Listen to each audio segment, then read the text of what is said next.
Kalimera. Hello, everyone. Nice to see you here.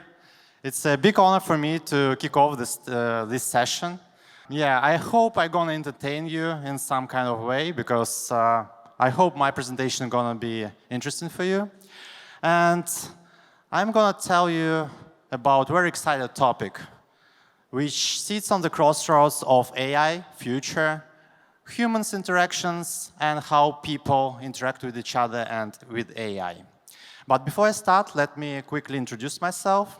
My name is Kudos. I am leading the venture studio at SDG. SDG is one of the biggest social discovery companies.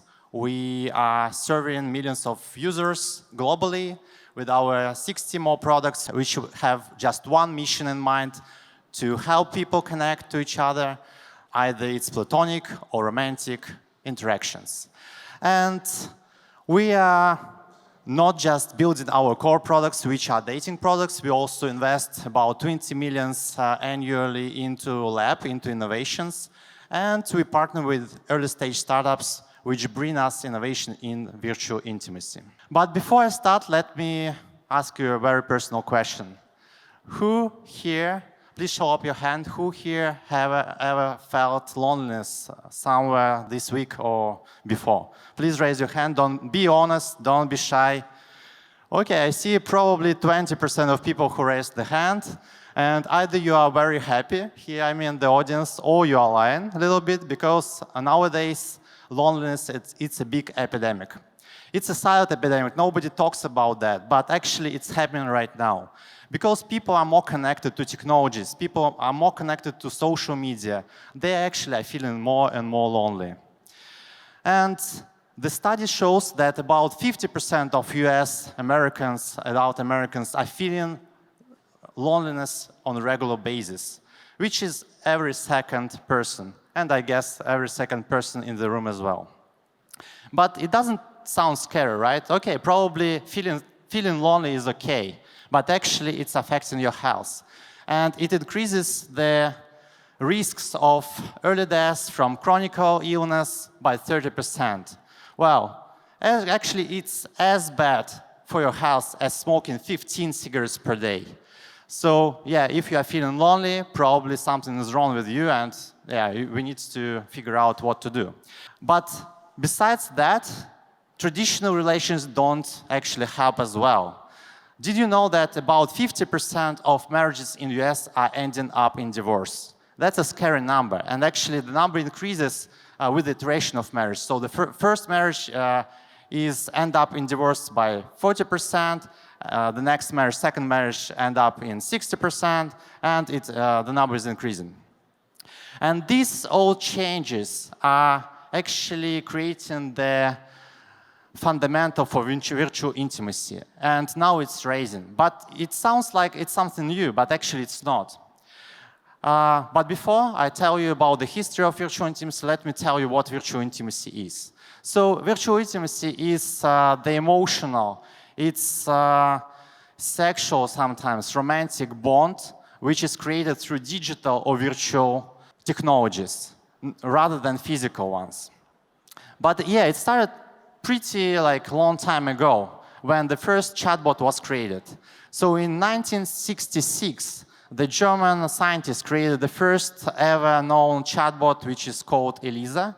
It was a pretty simple program which was operating very simple. So it was just referring the answer of the user by a question. Something like, I'm feeling lonely, and the chatbot was responding, why do you feel lonely? Etc., etc. So it was programmed just to repeat the question of the human.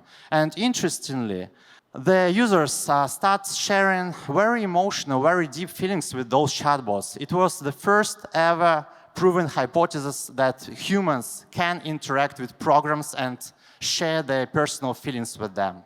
Well, why? You could ask why it was happening. It was because people were more safe, more secure by sharing those things with not human, with artificial life. Back to 90s, the first ever digital pet appeared. You probably know about this. It's called Tamagotchi. And it could not talk with you. It could not love you back. But still people were really attached to those small toys, and they were feeling very upset when those Tamagotchi died. They will try to grow them up, they were feeding them regularly, etc., etc. And yeah, kids were loving all those things. And that was the first time when people start feeling affection to a digital gadget, to a digital artificial life. Then new dating games and dating scenes appeared, and people start building relationship with programs. So you could see here the Japanese game, I don't remember the name, but yeah, the Ataku, the Japanese guy, really loves his virtual girlfriend. And it was just not short-time game. It was a long-term relationship with those virtual girlfriends. They were celebrating anniversaries, they were like giving some gifts to those virtual girlfriends, etc., etc. So it was a really deep emotional bond with them. Then first voice assistants appeared, and you could have your personal assistant in your pocket, and people start talking with them, sharing their own feelings with them. They even start flirting with them. And the research shows that about 20% of young guys will ever tried to flirt with Siri or Alexa and tried to even talk on dirty topics. I guess you remember this series from Silicon Valley, right? So when Rush was really affected by the Siri, it was fun. And yeah, then in 2005, 2010, the streaming appeared, and also a creators economy appeared, and people start feeling affection to celebrities, those people who were streaming online.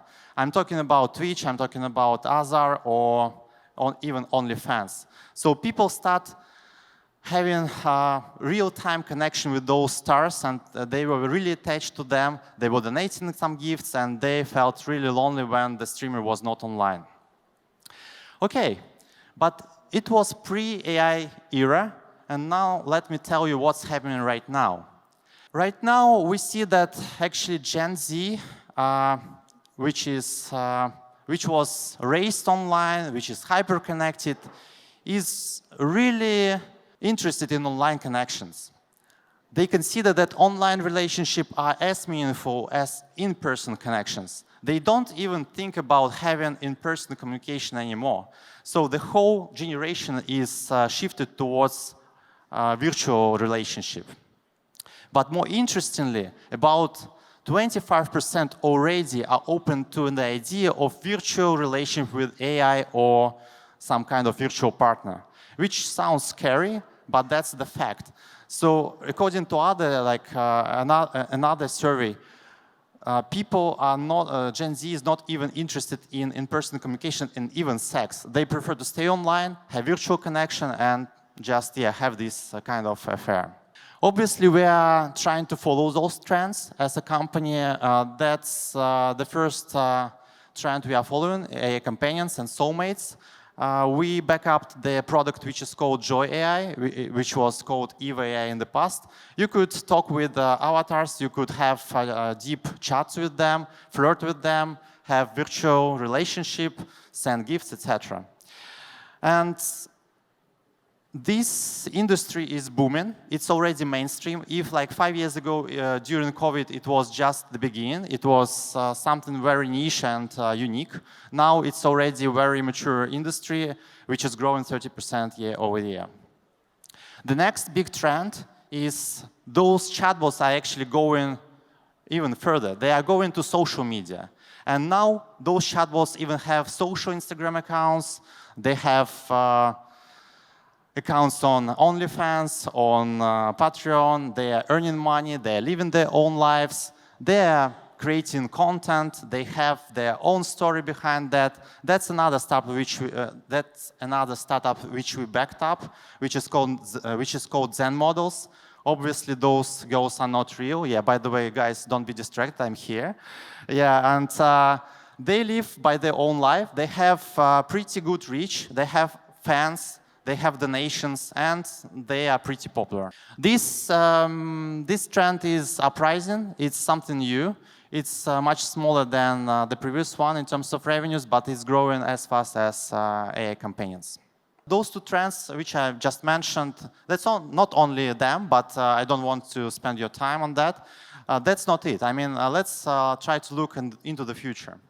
The first thing which you need to know is that those AI companions are actually becoming more smart. And now those models are multimodal. If before they could just create and chats, make some voice messages for you, generate images and videos, in the nearest future, they're going to have computer vision, which is now lacking. They're going to have some kind of emotional intelligence, and they even can have synthetic memories. That's going to bring us to the new level where AI companions going to live their own lives. They could create content, they could evolve with you, they could develop themselves, etc., and earn money as well.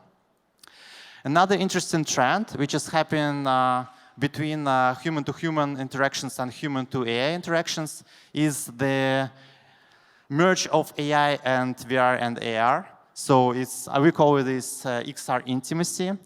So people now can trick their brain, and so those interactions could feel even more, let's say, holistic and more real for them, because they are tricking their brain with visual effects.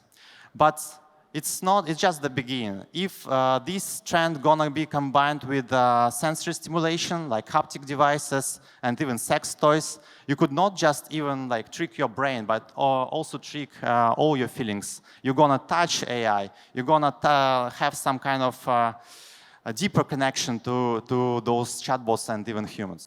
And yeah, lastly, I wanna, probably it's not the nearest future, but still, it's another trend which is happening. You all already saw, I guess, those robots, human looking like robots. And for now, the uncanny valley principle is not still solved. Uncanny valley is where the person sees the robot, human looking like robot, and feels that something is wrong with that. For now, it's not solved, but with images generated by AI and videos, it's already solved. And it seems that with robots would be the same. And obviously, that's gonna bring AI and human interaction to the next level.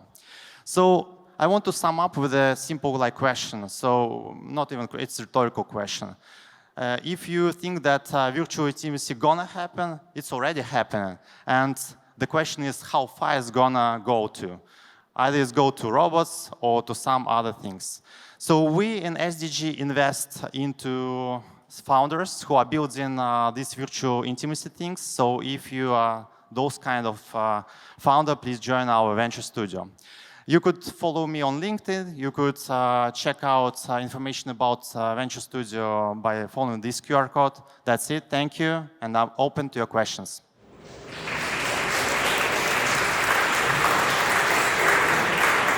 Very interesting presentation. Thank you, Alex. So if you have any questions for Alex, please just take out your phones, scan the QR code, and then you'll be able to ask questions.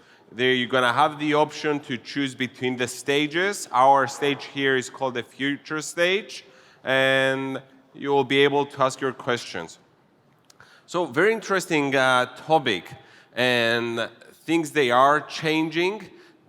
Where do you believe things are gonna be in 15 years from today? 15? I cannot even tell what's gonna happen in 2 years. I think that, yeah, it's really unpredictable. But in 2-3 years, I think that AI could really be multimodal. So it could feel, it could develop, it could adopt to external changes, and it could evolve with you. So I guess a lot of people are going to use AI as a tool and to communicate with the other people and with AI as well. So I hope that the problem of loneliness would be solved somehow.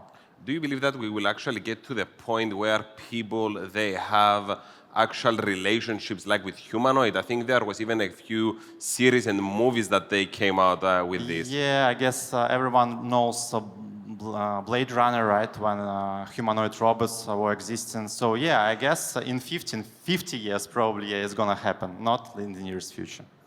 So let's see the questions. What happened to Elisa, AI as personal therapist?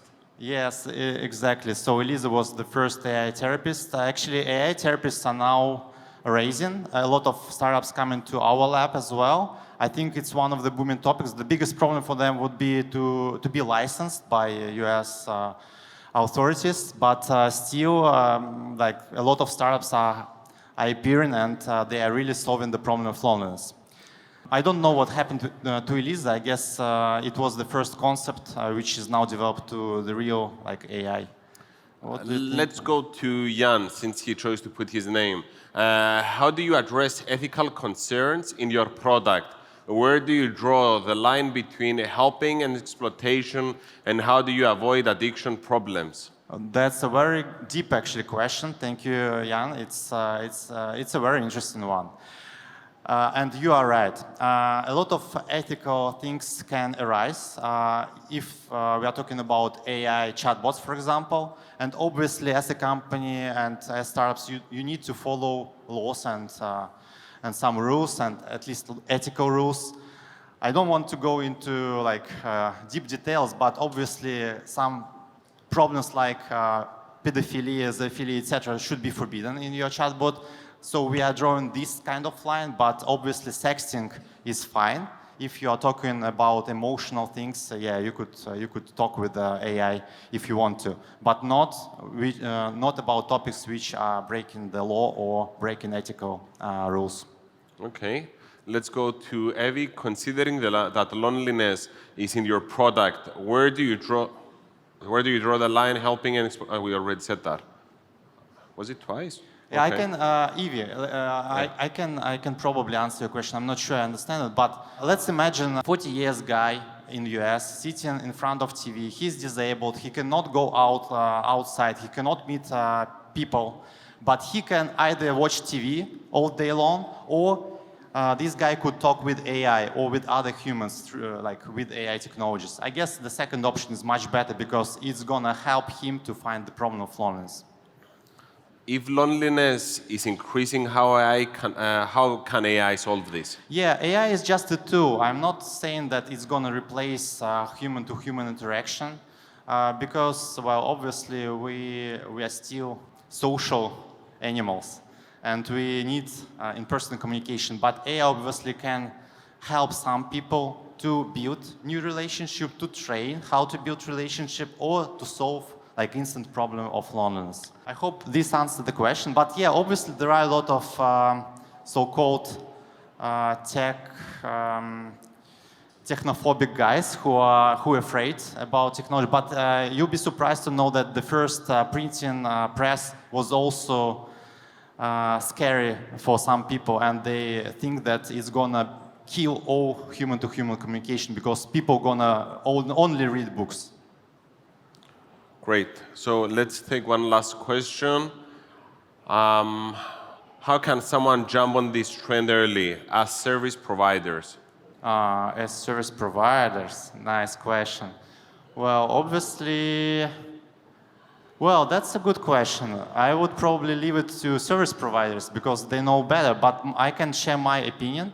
I think that you need to probably not build your own AI, LLMs, or whatever. You need to orchestrate them. You need to learn about all those amazing things which are happening and try to empower your tools by using and manipulating all those like LLMs, AIs, and tools. I hope this answers your question. Great. Thank you very much, Alex. Thank you.